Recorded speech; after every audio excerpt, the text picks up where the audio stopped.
Paz de Deus e nosso Salvador Jesus Cristo a todos. Vamos continuar o estudo da Palavra de Deus em Gênesis, capítulo 25. Vamos ler com a ajuda de Deus e a igreja do seu bom espírito.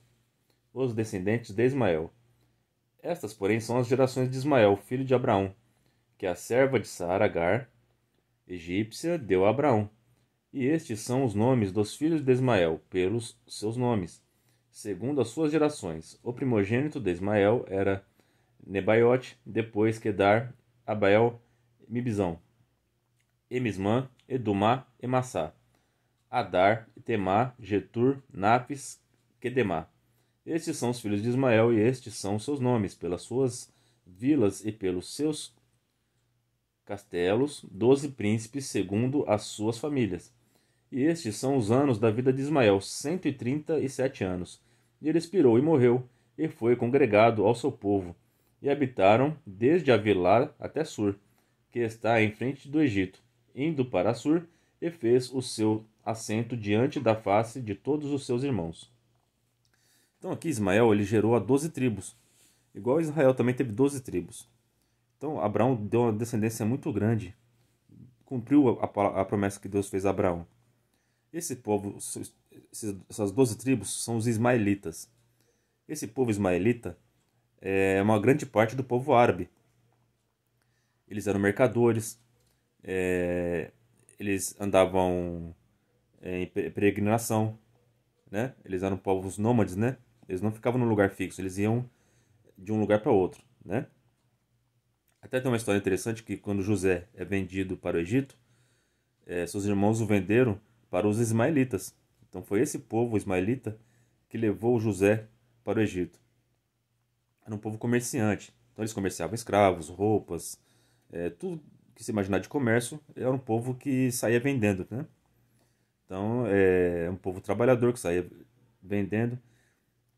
Quando a gente vê aqueles filmes, aquele povo nos camelos, que faziam aquelas peregrinações, que saíam de uma região para outra vendendo, comercializando, são os ismaelitas, tá bom? E Deus formou uma grande nação.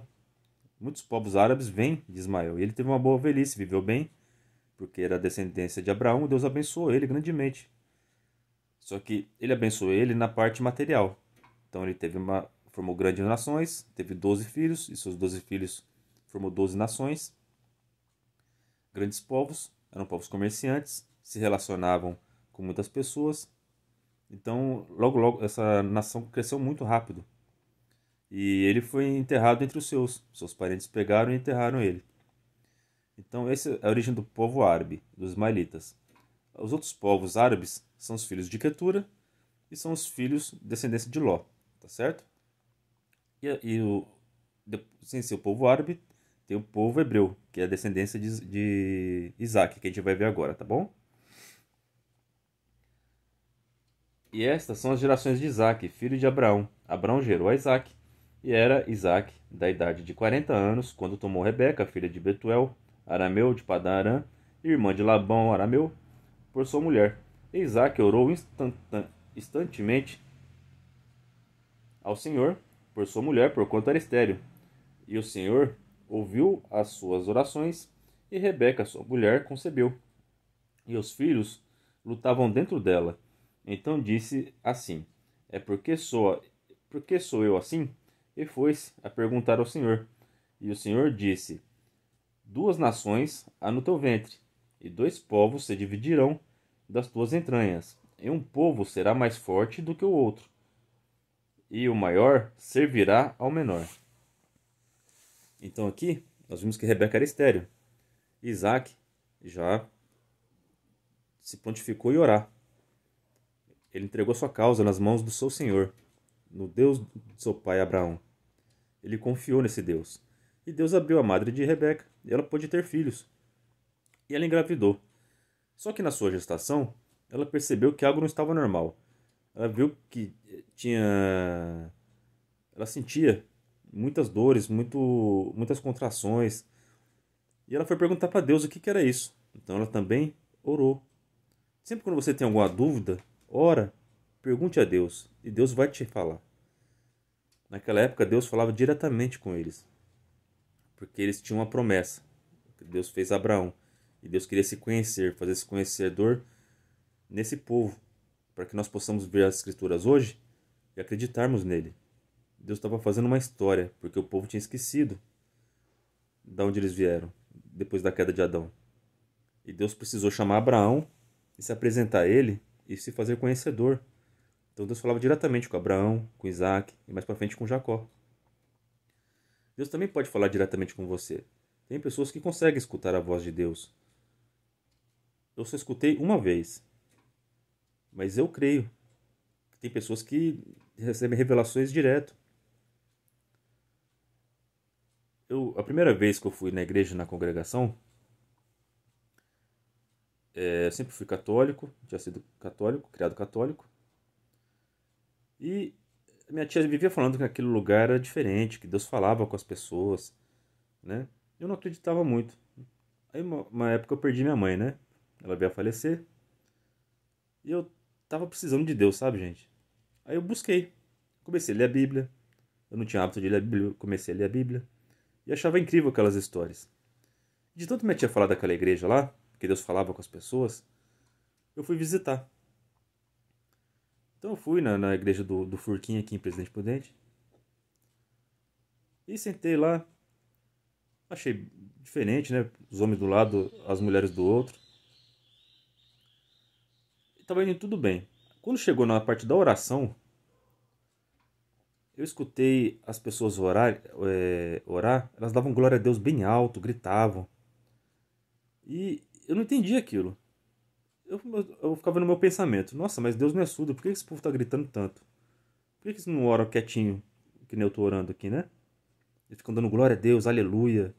Eu não entendia o que era aquilo. E eu lembro que lá era uma igreja pequenininha e tinha pouca gente. Eu sentei no banco, eu tava meio com vergonha, né? Eu sentei no banco que não tinha ninguém, só tava eu naquele banco. Eu tava orando com o olho fechado, né? Que a gente tá, hora de ajoelhado com o olho fechado.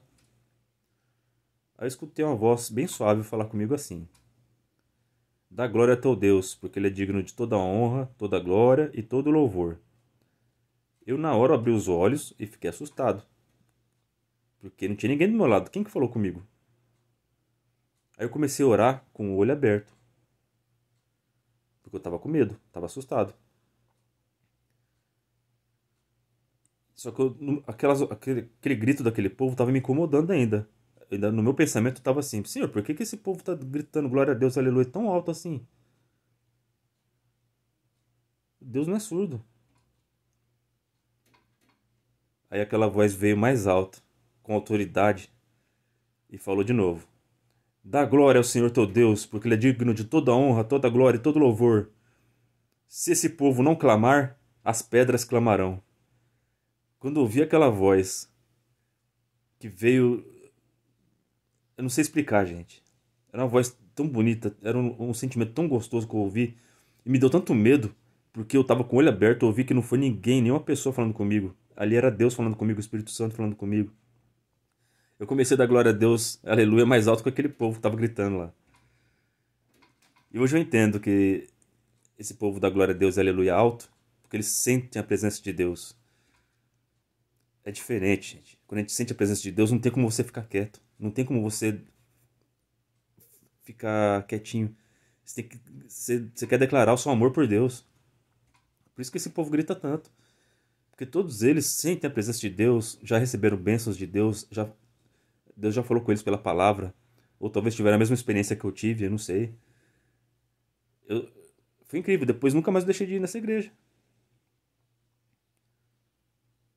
É muito bom, gente. Imagina que vocês estão orando e uma voz vem falar com vocês. Depois eu fui estudar essa parte que ele falou comigo. Tem tudo na palavra que essa voz falou. Tem. E tudo é verdade. Jesus teve uma passagem que ele falou que se as pessoas não clamassem, as pedras clamariam. Foi na entrada triunfal. Leiam na Bíblia, o Novo Testamento. Então Deus fala. O mesmo Deus que falava com esse povo. Falava com Rebeca, falava com Jacó, com Isaac. Falava com Abraão. Ele pode falar com vocês. É preciso ter fé. É preciso acreditar. Mas Deus, ele é especial. Ele fala com cada um de um jeito. Tem alguns que ele fala diretamente. Diretamente só foi essa vez que ele falou comigo, nunca mais. Depois ele falou várias vezes pela palavra, né? Eu orava em casa e ele respondia na palavra. Tem gente que tem sonho, tem gente que Deus manda alguém lá na tua casa falar, ó, Deus mandou, pediu para te avisar. É o espírito de profecia, né? Que tem até hoje. Se você tá ouvindo essas coisas e está achando estranho, é porque você não está vivendo a palavra de Deus. Você pode estar indo numa igreja, mas se você não vive a palavra de Deus, você não vai ter essas experiências. Você tem que ler, acreditar e tem que viver isso daqui. E você vai ter experiências maiores do que a que eu tive. Pode ter certeza disso. Eu tenho muita obra para contar. A maioria das pessoas que vão na igreja, na congregação, tem muita obra para contar. Então, busquem a Deus, sirvam a Deus, para vocês terem obra para contar. Para a fé de vocês, nada vai abalar a fé de vocês. Imagina se acontece uma coisa dessa de você. Hoje, pode parecer o que for.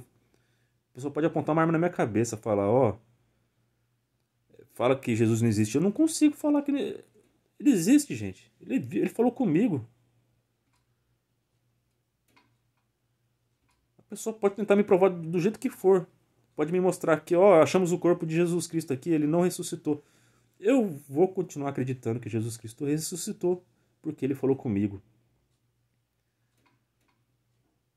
Eu tive uma experiência com ele, várias experiências com ele. Então a minha fé é inabalável. Quando você tem uma experiência com Deus, a sua fé fica inabalável. Não importa o que as pessoas tentem te argumentar, não importa o que elas tentem te provar, nada vai abalar a sua fé. Então escutem a voz de Deus. Começa tudo pela palavra. Leiam a palavra, orem, façam como Rebeca fez. Ela tinha uma dúvida. E ela perguntou ao Deus vivo: por que está acontecendo isso dentro da minha barriga? No meu ventre? O que está acontecendo aqui? Isso não é normal nas gravidez. E Deus falou: dentro de ti tem duas nações. E um será mais forte do que o outro. E o mais novo vai ser o primogênito. Aqui Deus já afirmou que o mais novo iria prevalecer sobre o mais velho. Então, a primogenitura, ela sempre foi quem nasce primeiro, ele herda as coisas. Só que Deus, é ele que escolhe, é ele que decide. Existe a primogenitura física, aquele que nasce primeiro é o mais velho, é o herdeiro, certo? E tem a primogenitura espiritual, que Jacó, ele era o herdeiro, o primogênito espiritual. Esaú vai ser o primogênito físico. E depois a gente vai ver nas escrituras, mais para frente, no próximo capítulo, que tanto se confirma como Deus já conhece o futuro, né? Ele já sabia que Esaú ia vender a sua primogenitura, né? Não deu valor para a primogenitura. Agora Jacó deu valor, né? Então tem uma dúvida, ore a Deus. E ele vai ser fiel. E de Ismael, Deus formou 12 tribos. E dessas 12 tribos, mais para frente em Jacó, né? Vai vir o Messias. O nosso Senhor Jesus Cristo. Então são todos filhos de Abraão. Os ismaelitas e os hebreus. Os israelitas. Só que a herança, a promessa, veio somente para os israelitas, a descendência de Isaac, filho da promessa. Então, tenham uma vida de oração, busquem a Deus para que vocês possam ter a primogenitura espiritual, para que vocês possam ser abençoados espiritualmente e fisicamente também. Porque primeiro a benção vem no espírito, depois buscar o reino de Deus e as suas coisas e a sua justiça, e o resto será acrescentado, não é assim que está escrito? Então busquem a Deus e Ele vai abençoar vocês e a sua descendência. Essa é a palavra de hoje. Que Deus abençoe a vida de todos. Deus seja louvado.